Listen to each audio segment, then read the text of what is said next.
and gentlemen, I am the CHALL, your Rovers fan and YouTube sporting journalist, and today, welcome to a big video this morning. You're waking up to this video, depending what time you wake up, but this is a big video, this one, because I'm going to be going over the latest on every single situation. So I'm going to be speaking about Kieran Freeman. Where is this deal at? How far are we away from completing or not completing the deal? The alternatives, Sean Rowan on a 6-month loan from Lincoln. Where do we stand with that and why? Potential other deals as well. Charley Kendall, another Lincoln loanee option. Why hasn't that deal gone ahead? We'll explain more in a little bit. We're also going to explain about alternatives as well. I'm going to give you some of my alternatives that I put on Twitter, and also get you guys to comment down below your alternatives if the Freeman deal completely falls through, and also the Roughan deal is unlikely for obvious reasons. If you are a Lincoln fan, you'll know them. But let's share all that with you guys now in this big exclusive transfer update. Please do like, comment, subscribe, and for now, let's get into this one. First of all, speaking about Kieran Freeman and where we're at with the deal. So it is pretty much public knowledge now that there has been some kind of interest in Kieran Freeman, and if you know my Twitter, you'll know that I've been explaining how we've agreed the nominal fee under £30,000, so it's anywhere between I'd say 10,000 and 30,000 as a guess, but it is definitely around 30,000 or below that, because that is a nominal fee at League 2 level. The deal remains at a standstill unless, and the message from my sources, from my journalist sources, if he reduces his wages. That is the stumbling block. The wages, and they also spoke about personal terms over the last couple of days as well. Obviously Freeman, we know, is a first team player. He will not want to sit on the bench every game. He will want to compete for a first team spot. So with Cal Noyle injured, we don't know how long for. We don't know if he's back this Saturday yet for Northampton. We'll find out more in the media conference at the end of the week from Gary McSheffrey. But the Freeman deal will not happen if he doesn't reduce his wages. So this one's a big one for me. Like I said, Kieran Freeman would be a great signing. When I first reported the deal, when this deal first came out from my end, this deal looked like it was pretty much going to happen, but then something came up 24 hours later, and that was the whole wages and personal terms block. The fee was agreed, it looked like everything was going to be alright, and then the wages just hit a roadblock 24 hours later, and that's where we stood on the deal, and that's where we still stand on the deal. So of course I'll give you more updates on Freeman when we can. But let's move into the next option, and that is Sean Rowan on a possible 6-month loan deal from Lincoln City. Now, the reason why this could be a problem is for this particular reason, and again, this comes from my official journalist source. Rowan, we will wait and see. That is the message. We'll wait and see on this one. And the reason is this. Lincoln has 7 players who can play at centre-back, including Rowan. At the moment, 3 of them are injured and 1 is having to play at right-back. So if one of the centre-backs gets injured, they've only got Rowan as an option. Now, Walsh is apparently due back in a couple of weeks. Jackson the same, and Monsma not until Christmas. So assessing those injuries are going to be key on this deal. Plus, there is championship interest in first-team starter Regan Poole. So if there's a good offer that comes in, he will go. So either they need a player to get fit or Poole not to be sold in this window to allow Sean Rowan to go on loan to Lincoln City. That is where we stand on that situation. So either someone's going to have to get fit sooner than a couple of weeks, or he will just not go out on loan, or Paul just doesn't leave for the championship. That's the only way Rowan will leave on this deal. If not, he will stay at Lincoln City till at least Christmas. Now, obviously, we do talk about another Lincoln loanee in this potential update, and that is Charley Kendall. But again, situation is as follows. He is the 3rd choice striker at Lincoln City, but again, there is an injury to Ben House, who is 2nd choice. So Lincoln either need to bring in William Asula on loan from Sheffield United as soon as possible to come in, or for House to come back off of his injury. Now, Freddie Draper will be sent out on loan from Lincoln regardless, but the thought process from the journalist is he will end up in the National League rather than League 2, so Freddie Draper isn't an option. Charley Kendall would be the option. So I did put the question out there about alternatives or any inquiries or anything like that. And the message is this: there has been lots of inquiries, but most aren't wanting money. Doncaster aren't willing to pay. That is the message coming from my source here. Doncaster aren't willing to pay what most are wanting in terms of the money. The likelihood is that it will be a short-term loan deal for Doncaster, but with loan deals like above, we need all the chains to fall into place. And this is where I'm going to go off topic of Doncaster Rovers for a moment, because I want to share this with you. Now, this comes from the real EFL, and this is the chain involving Hibernian, involving Swindon, involving other strikers, and please do bear with me on this one, because there's a lot to get through on this particular chain. So, this chain starts with Christian Doidge to Forest Green from Hibernian. So Forest Green have been exploring a loan deal for former player Doidge at Hibernian, understood to be in an advanced stage with Hibernian, looking for a suitable replacement in Lee Johnson's attack before greenlighting the move. The move is looking extremely likely, with the former New Law man deemed surplus to requirements by the ex-Sunderland manager. So that is one cog in the chain. The next one is the replacement, and that comes in the form of Harry McCurdy. Now, the charismatic talisman has seemingly reignited his form following a disastrous start. With the price looking set to be around £500,000 plus add-ons, Lee Johnson looks to test the valuation. Now, Hibernian do look to have competition in League 1 and 2, but should the ex-Sunderland manager get his desire, it should continue the chain. But there is the small matter of the FA charge for misconduct, which could scupper any potential move in the meantime. He was charged with entering the match official's room after the game and smashed a bottle of protein drink which went over the match official's suit. This was following the Swindon man's sending off. Now, former Swindon manager Ben Garner hinted that Charlton could look to bring the forward in the future, admitting to not having the budget to do so this summer. So, depending on whether that chain falls through, so Doidge to Hibernian, McCurdy replaced him at... Doidge to Hibernian, and then McCurdy goes and replaces him at Hibernian. Then you got this, and that is where Swindon come into play in this particular chain, if those two cogs move forward. And this is just an example, by the way, of the kind of chain that we need to go into motion to allow a deal for us. Not Harry McCurdy or Christian Doidge, but someone else. This is the kind of example of a transfer chain. This is what I'm talking about here. So the third cog in the chain is a replacement for Harry McCurdy at Swindon Town. Now, one of the options and a previous inquiry is on Tyree Simpson. Now, Simpson had previously spent a period on loan at Swindon last season, and he's set for a big money loan to Championship Huddersfield. It's understood Huddersfield sees Simpson as a long-term option and may send him on a 6 to 12-month loan to gain match fitness and are competing for a first-team place at the John Smith Stadium. Now, Swindon would be interested should this option become available. Now, we know on the Huddersfield side of things with Tyree Simpson, they agreed a £500k fee for the Ipswich striker, the man who scored 11 goals in 30 appearances on loan at League 2 club Swindon Town in the first half of last season. And this actually came just a couple of days ago. So this only came a couple of days ago, around midday, 2 days ago. So Swindon have a list of possible names to replace McCurdy, ranging from short-term deals as Lincoln City's Charley Kendall. So that's another club that are interested in Charley Kendall, with a view to finding a suitable replacement with more time in January, to more longer-term options with a permanent offer to Dorking's Alfie Rutherford, someone that I wanted for our club.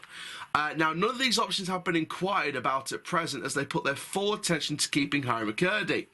But rather unusually, and this is where the interesting part of the transfer chain comes up, the Morecambe's Cole Stockton could affect the chain.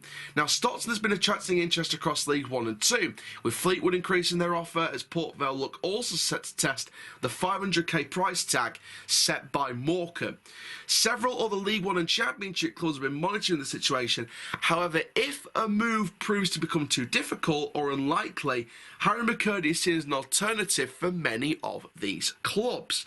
That's where it gets interesting. So should Stockton not move or move to Fleetwood, then there'll be a host of EFL clubs left disappointed and desperate come the end of the window, with only Scully at Lincoln City openly available in the forward positions. McCurdy could prove to be a masterstroke for whichever side misses out. Should McCurdy not move to Hibernian, the train looks set to collapse unless Johnson can find another replacement to allow Christian Deutsch to exit the club.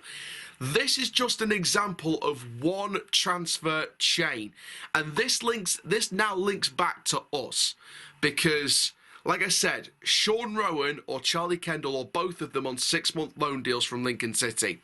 Swindon have interest in Charley Kendall, so that could trigger the collapse of that chain from us, because if McCurdy goes to Hibernian with Deutsch possibly leaving for Forest Green again, that could mean Swindon going after Kendall, which could collapse our efforts for Charley Kendall.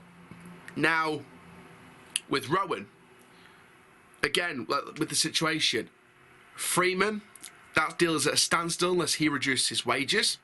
The alternative is Roughan, but if Paul leaves for the Championship, or another player gets injured, or 2-week injury players do not recover sooner, that chain will collapse. This is what I'm talking about with transfer chains and understanding the window.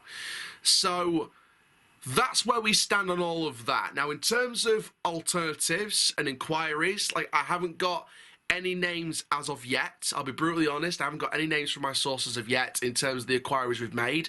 Maybe I'll get that at a later date, but you never know. But the message that came from my source at the end was as follows. Players could suddenly become available with even 24 hours left of the window. That's why deadline day can, most of the time, if not some of the time, be manic. Because players can somehow become available in the last 24 hours, even with a few days to go. It could range anywhere between a few days and 24 hours. So things could change in the next week. We could go from Freeman being a standstill to suddenly Portsmouth want to get rid of him no matter what with 24 hours to go, and we get the deal done on deadline day. It could be a case of Lincoln bring in a defender to replace Paul, or 2 defenders to replace Regan Paul with the money from that deal, and suddenly Rowan's available for a loan, we don't get Freeman, and lo and behold, Rowan comes in on a 6-month loan till January. So any of these chains could be broken and then refixed again in quick succession. That's how quick this window is. Now, another factor in the fullback situation is Charlie Seaman. Now, he has entered the fray, and this is the reason why. So this story has come from the Football League world, and Doncaster Rovers have told defender Charlie Seaman, according to the Free Press, he can leave the club on loan in the remaining days of the transfer window. The 22-year-old only made 1 appearance for the League Two side so far this season, and that came in a second-half substitute in the defeat to Lincoln City in the first round of the Carabao Cup, which, by the way, I did say in the... people said it in the fan cams, I said it to my mates as well. Seaman was one of the only players in that game that tried his best. So, you know, is that a sign of what might have been? I don't know. Now, Seaman joined us back in 2020 after his contract with Bournemouth expired, and the defender got on to make 18 appearances so far for Doncaster. The fullback has 1 year remaining on his current contract. Now, the 22-year-old started his career at West Ham Academy before joining Bournemouth in 2016, having several loan spells at clubs like Weymouth, Dundee, Eastleigh and Maidstone. Now, Gary McSheffrey said we had a chat with Charlie at the end of the season. He's still contracted, but if Charlie was able to find himself a loan, he could go. He's a good lad, he turns up, he trains, but ultimately it's one of them. If we need him, he could be playing, but he could leave if he wanted. So, depending on the Noyles injury situation and depending on the fullback situation from our transfer front, he could still stay before the end of the window. However, the opportunity is now there for him to leave. So that is where Charlie Seaman comes into this. Now, I won't call it a worst case scenario because, like I said, Seaman came on in that Carabao Cup game, was one of the only players that tried in that match. So I wouldn't rule him out completely, in my opinion. So I won't, like I said, I won't call it a worst case scenario. I'll call it the last resort, shall we say. If we don't get anybody in for the rest of this window now, the last resort would be Seaman does not go out on loan and he becomes a part of the squad for at least the next 6 months or few months. If Noel's injury is severe, of course Young is out for a couple of months anyway, who can play it right back. So Charley Seaman's the only other backup option. So the only case scenario would be is that he plays a part in the next few months. If there's no other way around it, if there's no club that wants him on loan, if we can't get another right back done before deadline day, or full back in general done before deadline day, then that would be the last resort situation, if we know. And that's no disrespect to Charley Seaman at all. That's just the last resort situation when we can't bring anybody in. None of the inquiries worked. Freeman deal collapsed. Roughan can't move. Kendall up front can't move. So the last resort would be Seaman stays, we don't loan him out, and we keep the squad that we've got. Which in Doncaster's situation, in my lovely club situation, especially this year, with the start that we've made to League 2 this year, it wouldn't be a bad last resort situation. I think any last resort situation on this situation would be good, because we've already got a wonderful squad anyway. I think any more signings now would just be a cherry on the icing on the top of the cake. But I will leave you with one more message from my source, and the message is basically this. This weekend, he understands that a lot of deals will be set up. A lot of players will be trying one last time this week before dropping their wages or dropping a division. Then all those players who can't get a League 1 move suddenly start looking at League 2. So who could that affect? Suddenly, possibly even looking at League 2, who could that affect? Kieran Freeman is one. Those of you who are Josh Martin fans may look at him as a potential person who could be looking at League 2 when they can't get a League 1 offer. We don't know the latest on Josh Martin yet. I'm not gonna say that we're gonna get him. I'm not saying that Doncaster are gonna go for him at all, because first of all, the rumoured price tag was £500,000. The reported price tag was about 500k or up to £500,000, and I don't think we're even silly enough to pay that money, even if we've got the money. And that's not disrespecting Josh Martin as a player, because he's an absolute wonder kid. His technical ability is spot on. But look at the wingers we've got already. Carl Hurst, who scored 2 amazing goals in that game against Salford. Luke Molyneux, who's just coming back and looks a real threat. John Taylor, who's coming back in a couple of weeks. Agard, who can play on the right, is a nice super sub to have. Lee Tomlin, whose technical ability is spot on. So we've got at least 4 a row who can play on the wing as well. So that's 4 or 5 players there. 3 or 4 if you discount Taylor, who's back in a couple of weeks, and Barlow will be back in a couple of weeks as well. So that's 5 or 6 overall, but 3 or 4 at the minimum, along with the 2 youth players, De Grucci and Kulea, to prove their worth, that are available. And Seaman, who can play on the wings as well, so technically 7. So a winger's not a priority. Not anymore, not a priority. You wonder why the Ross McCausland talks and the Ross McCausland interest sort of fell flat over the last couple of weeks. It's because we don't need a winger now. So McCausland, no matter how great he is, isn't the priority. It's about getting a full-back in, either on a 6-month loan, which is what's likely at the moment, or Kieran Freeman, or an alternative for lesser money if they don't want to reduce the wage on Kieran Freeman. But like I said, this is why I involved Kieran Freeman. This weekend, a lot of deals will be wrapped up. Over the next week, a lot of players may want to drop their division interest or their wage interest. Over these next 7+ days, it's going to come to fruition now whether Freeman really wants to come here and is willing to drop the wage price to come here, or Donny extracting some extra funds, a little bit of extra money like they did with Wellens. It was too little too late for Wellens last year, but if they extract some more funds into the bank, that's a possible outcome as well, to pay what Freeman wants. But if Freeman does want to come to this club, if he wants to come to the club, it shouldn't just be about money. He wants to be coming here to play for this club. If he doesn't want to drop the wage price, I don't care how good Freeman is. And again, no disrespect to Kieran Freeman.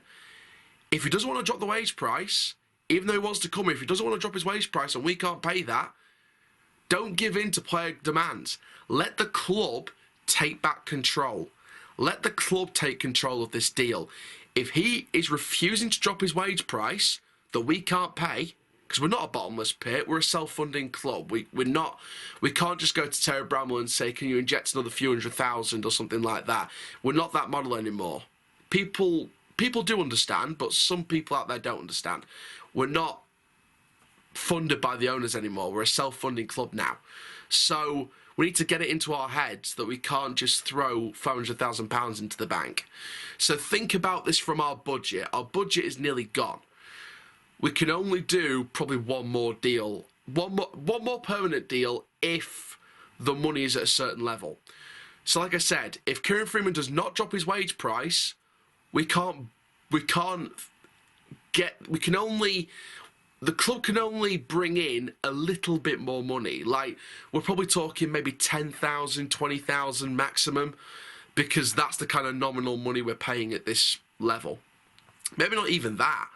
So Freeman, unless he drops his wage price, it's more than likely that that won't happen. And I know I got slated on social media by a lot of people for how, 100% I was feeling about that deal at first, a few days ago. But like I said to people on Twitter, and I'm saying this to you guys now, a lot of things can change. A lot of things can change just like that. In the click of a fingers, just like that, everything can change. We agree the fee, but the wages become a stumbling block. He wants a certain amount, we can't pay that amount. We ask him to drop the price, he doesn't want to do it. If he keeps refusing, we've got to move on. Sean Roughan probably won't be leaving Lincoln. I'll guarantee this now. Unless something drastic happens in the defence for Lincoln, either an incoming or no more outgoings, or a return from injury, or something drastic in the next week, Roughan will not come on loan to this club. He will stay at Lincoln because he's wanted there. And he's wanted to fill that void left by the injured players. Regan Poole, if he goes to the Championship before the end of the window. And then, again, on the striking front, Charley Kendall. I mean, first of all, we've got Agard as super sub. Rio's coming back in a couple of months. We've got George Miller. We don't really need a striker, do we? So Charley Kendall, for me, isn't the priority. So I don't expect that deal to go ahead either. Like I said, there is alternatives, and in fact, to actually end the video, what I'm going to do is I'm going to go through some of the alternatives that I went through on my Twitter thread. Some of them won't be there. I'm only going to go through my top 3 options, so I'm not going to go through all of them, but I'm only going to pick my top 3 from that thread, and that's listening to people's feedback from the thread, looking at character profiles, that kind of thing. But like I said, Kendall probably won't happen. Rowan probably won't happen unless something drastic happens at the Imps. Freeman won't happen unless he reduces his wages or we extract just a teensy tiny little bit of money more into the bank just to pay that extra amount. But again, like I said, let the club take control. If he's refusing to drop his price and we can only work to a certain amount, move on. Let him stay at Portsmouth or go wherever else and focus on getting alternatives. So to end the video then, on the alternatives, let's have a look at my top 3 alternatives that I put on my Twitter thread. Now, this is a mix of loan and permanence. It could be 1 permanent, 2 loans, could be all permanents, could be all loans, could be 2 loans, 1 permanent. But this is my official top 3 alternatives, either loan or permanent, to Kieran Freeman and Sean Roughan. So let's have a look at my alternatives. Here's my top 3. So here is option number 1 that I've gone with. I've decided to go with Dylan Williams. Now, he is 18 years old. He just moved to Chelsea from the Derby Academy. This would be a loan deal, either 6 months or a season, depending on the loan fees. However, I would probably expect this to be a 6-month loan. That is the most likely scenario, so that is what I'm sticking with. Now, he has been described as one of the next Academy breakout stars. He's been likened to an Ashley Cole type left back, which could be good. Now, this youth star racked up 2 assists in 13 Premier League 2 games at Derby County last season. A real talent to develop this season. Now, it all depends on his game time in the Chelsea Academy. Would he be willing to step into senior first team football for the first time in his career for at least 6 months? Or would he rather stay in the Chelsea Academy? Again, this is a really interesting situation with Dylan Williams. Any Chelsea fans, any Derby fans, comment down below your thoughts on this. Any of you have watched the Academy games, what do you think to the player? After seeing the highlights of this guy, reading reports, reading managers' reports, reading character profiles, he definitely seems like a real breakout star for Chelsea, and I think he could be definitely a young prospect for the future. So, could be worth developing. I think that's the kind of loans we should be looking at here. We should be looking at 18, 19-year-olds, maybe even 17-year-olds, stepping into senior football. They're going to be free loans or very, very cheap loans, and it's going to be 6 months. So that's what's likely going to happen. Now, here is a permanent option that I've decided to go with, and Sunderland fans, comment down below what you're thinking about this one. I've gone with as number 2, and this is, by the way, there's top 3s in any order. It's not first option is Dylan Williams, my second best option is this guy, and third best another guy. This is any random order, but the second guy is Tyrese Dice. He's 21 years old. He's a free agent after leaving the Sunderland Academy. He can play left back, left mid, right mid, and he's played in the centre mid as well. Now, Tyrese left Sunderland reportedly for first team football. With 5 goals and 2 assists in 17 Premier League 2 games, he definitely deserves an opportunity to compete for a place in the Rovers team. Now, this for me is another Ollie Younger situation. This is a guy who hasn't found his first team football with Sunderland. There was actually, I did see on the Roker report online that there was actually a letter towards the Roker report asking for Sunderland to actually give Tyrese Dice a chance. I think it was I think it was either last season or the season before. So, and in fact, actually, I might as well get the Roker report up, or try to anyway. And it's these fans' letters that they do. And one of the fans' letters was play Tyrese Dice and see how he plays. This was back at the end of November 2021, so not even, a year's gone by since that. And it was the request to play him at left wing back and see how he fares. Now, this was during a situation at Sunderland, and the reply was, Dice is worth a go in the first team. They've only seen a little bit of him in action at the time, but it seems like there's a player potentially in there, and they've got to give the kids at the Chime a shot when the injuries start to pile up. And they might see the youngster on the bench during there was an opportunity to have maybe seen the youngster on the bench during a game that very evening. So, Tyrese Dice for me, again, this could be a very interesting deal. He's a young player, time to grow, only a year older than Maxwell, and can play in the attacking third as well. He can maybe hold it together in the centre midfield. So, a bit like Reece James, really, that's now at Sheffield Wednesday on loan from Blackpool that we used to have, where we played him at left back, left wing back, left midfield.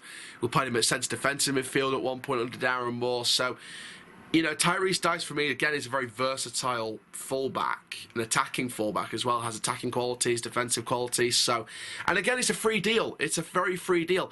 And the wages won't be very expensive either. You've got to think this guy's from the Sunderland Academy, so they won't be paying him a lot of money. So, they're still paying him a decent amount of money, but they won't be paying him a hell of a lot of money, like compared to maybe academy young stars at United or Chelsea or Liverpool or Arsenal. So, I think even for Sunderland, I think for this kind of free deal, could be really worth something. And that also means then we have 2 fullbacks who are both still room to grow, 20 and 21, and both could have significant potential. We know Maxwell definitely has, but Dice could have significant potential. So I think this one could be worth a potential guy. But let's go into my third and final option. This one is a more experienced one. Again, the funds could be a problem for this one. However, I think this could be a very shrewd signing if we can get this one done. Now, this third and final one is another permanent deal. It is another free deal from Motherwell in Scotland. This guy can play at right back, centre back, and in the centre midfield as well. 27 years old, former EFL player as well, Liam Grimshaw. Now, at Motherwell, according to their manager Graham Alexander, when his contract expired just this summer, he was always a fantastic professional and trained hard every day. He seems to be well adapted in the defence and, of course, playing across the midfield as well. And he has EFL experience in the past as well. So Grimshaw seems to have really been good at Motherwell over the last few years. He's definitely racked up some experience in the Scottish Premiership, competing in the Motherwell squad against the likes of your Celtics and your Rangers. So for me, I think with Grimshaw, I think he's a very much the experienced one out of the 3, obviously. I think his adaptability across the back 4 and his ability to maybe hold in the midfield, maybe the defensive midfield role in a 4-2-3-1 or a deep lying role, like a sort of half-back kind of role in between, above the back 4, or only slightly above the back 4 in a 4-3-3. Because, of course, you can adapt that defensive midfield role to a deep line playmaking type role, or maybe just a nice holding midfield role, put him in a ball-winning position, or you could have him as some kind of half-back, just literally literally on the baseline in front of the two centre-backs. So for me, with Liam Grimshaw, there's an opportunity to play him across a various amount of positions, which again, versatility is very, very key for Gary McSheffrey's side, even for experienced players. And again, he's a leader, and I think he could be a potential leader as well, even at 27. He's one of those sort of prime players, or getting amongst those end of prime players.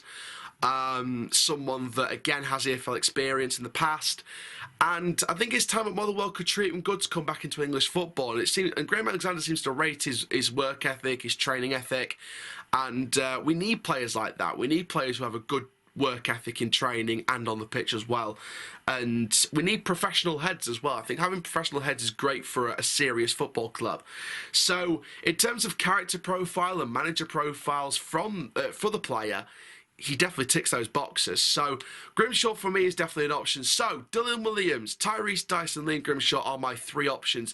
Comment down below if you agree with them. Do you have your own options? Comment down below. I encourage you guys to do your own scouting.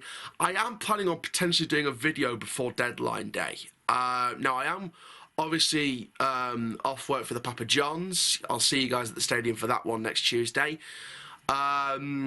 I am potentially off for the next 2 days after that as well, which is the day before deadline day and deadline day. So obviously, you know, deadline day, definitely prepare for streams for that one. Hopefully we'll hit 1,000 subscribers on TikTok, so I can do TikTok lives, YouTube lives, Twitter lives, all throughout deadline day, downstairs in my conservatory, upstairs in my studio, anywhere. Just anywhere. Even outside. I have signal outside if it's nice and warm, so I might even do some outside streams as well. But no, deadline day is going to be an absolute mad one. So I am potentially planning to do another video on our situation going into deadline day. It depends if the situation changes or not. So stay tuned for a video from that, with potentially a final sort of list of alternatives for the fullback positions. I'm getting in touch with a friend of mine who uses some scouting stuff, so he's going to hopefully help me with that particular video. So stay tuned just in case that video may come out the day before deadline day. But I can't wait to see what happens for the next couple of weeks in the window. Obviously, we do have a couple of games before that. We've got Northampton this weekend. We've got Newcastle and the Papa Johns. Then we've got Mansfield at home after deadline day, after the window's shut and all the business is done for good.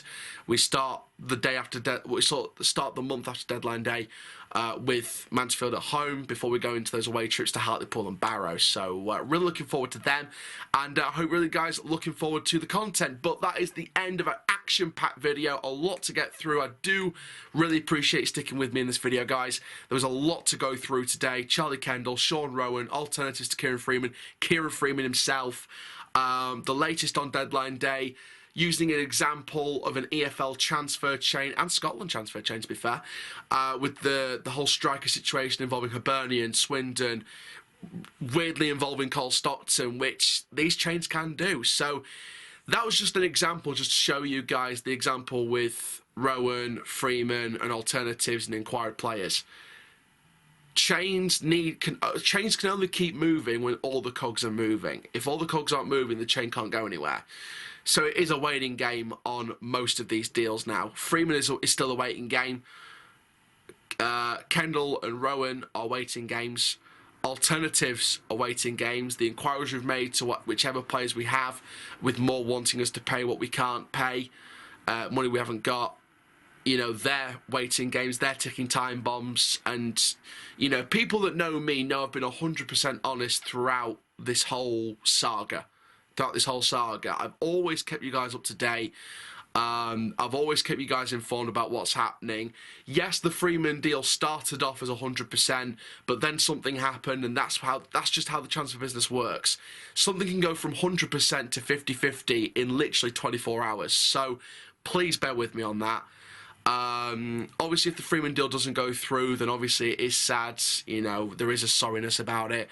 But we do have to move on. And like I said before, though, don't let this take away what's been a fantastic window for the club. What's been a fantastic season of recruitment so far.